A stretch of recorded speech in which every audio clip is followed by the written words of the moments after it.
We visited 5 European countries in 3 weeks and did all the planning on our own. That included booking apartments, hotels, transportation, and activities.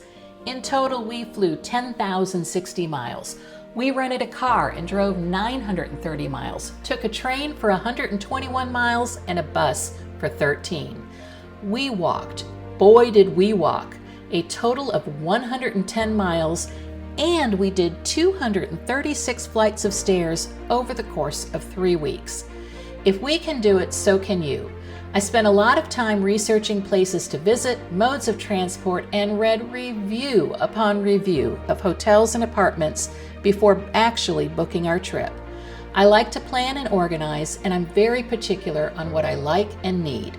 With that said, you still need to adjust your expectations and be flexible as you're entering different countries with their own culture and standards. We made our flight and accommodation bookings nearly 1 year in advance and had a basic outline of our trip, the cities we'd visit, our modes of transport, and some of the main sites and attractions we wanted to see. Our goals on this trip were twofold. 1, we wanted to see castles, and 2, we wanted to visit with some of our European-based family. This is the first trip we've taken that would involve a substantial amount of driving, as so many of the castles are located along the German Romantic Road. We could have done a river cruise, but we felt we wanted more time staying in actual small German towns to really soak up some of the Bavarian charm. So the first goal of our trip was to limit the amount of driving to no more than 4 hours on a single leg. We also didn't want to drive every single day. Several of the villages we were visiting are very popular with day trippers and tour buses, which means they're crowded from 10 a.m. to 5 p.m. So we made the decision to spend at least 2 nights in each of these towns so we could enjoy the atmosphere in the evening and early morning when all the day trippers are gone. Best decision ever. You'll notice many of our pictures show nary a person in sight. For example, Hallstatt, Austria, which has a UNESCO World Heritage View, has a population of less than 1,000 people, but they get 3 million visitors each year.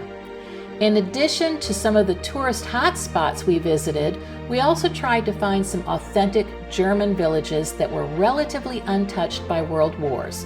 And we found that in Dinkelsbühl, which was founded in 1130, although there are references to a settlement there in the 900s, and where more than 75% of the houses are over 350 years old. After spending nearly 2 full weeks soaking up the German-Austrian experience, we felt we needed to change up the architecture and food.